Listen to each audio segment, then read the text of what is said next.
শুনুন, আপনি যদি সহজে না ভয় পান তাহলে এই ভিডিওটি আপনার জন্য। 2025 সালে আসছে এমন 5টি মুভি যা দেখার পর আপনার রাতের ঘুম হারাম হবে। লিস্টটা দেখার আগে চ্যানেলটি সাবস্ক্রাইব করুন। Number 5, the Conjuring last rights.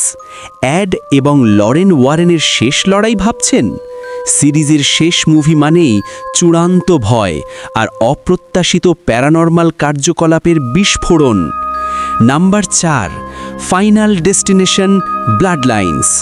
নিয়তি যখন নিজেই সিরিয়াল কিলার, তখন বাঁচার আশা ছেড়ে দিন। আগের সব কিস্তির চেয়ে বীভৎস আর চমকপ্রদ মৃত্যুর অপেক্ষায় থাকুন।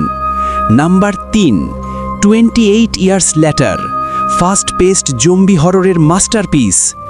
রেজ ভাইরাস আবার ফিরে আসছে। এবার লড়াইটা হবে আরও দ্রুত, আরও নিরংশ। রেগে যাওয়া জম্বিদের কাছে বাঁচার কোনো সুযোগ থাকবে না। নাম্বার 2, উলফম্যান। ব্লুমহাউস নিয়ে আসছে আধুনিক সময়ের ওয়ারউলফ। পুরনো ক্লাসিক, কিন্তু ভয় হবে একেবারে নতুন, গা ছমছমে। আর নাম্বার 1, সিনার্স। ব্ল্যাক প্যান্থারের পরিচালকের প্রথম হরর মুভি।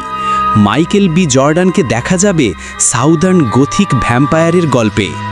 এটি হতে চলেছে 2025 সালের ডার্ক হর্স।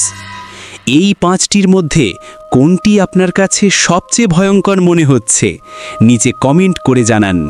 আর হ্যাঁ, বড় পর্দায় ভয় পেতে চাইলে কিন্তু এগুলো মিস করবেন না। দেখা হচ্ছে পরের ভিডিওতে। সাবস্ক্রাইব করতে ভুলবেন না।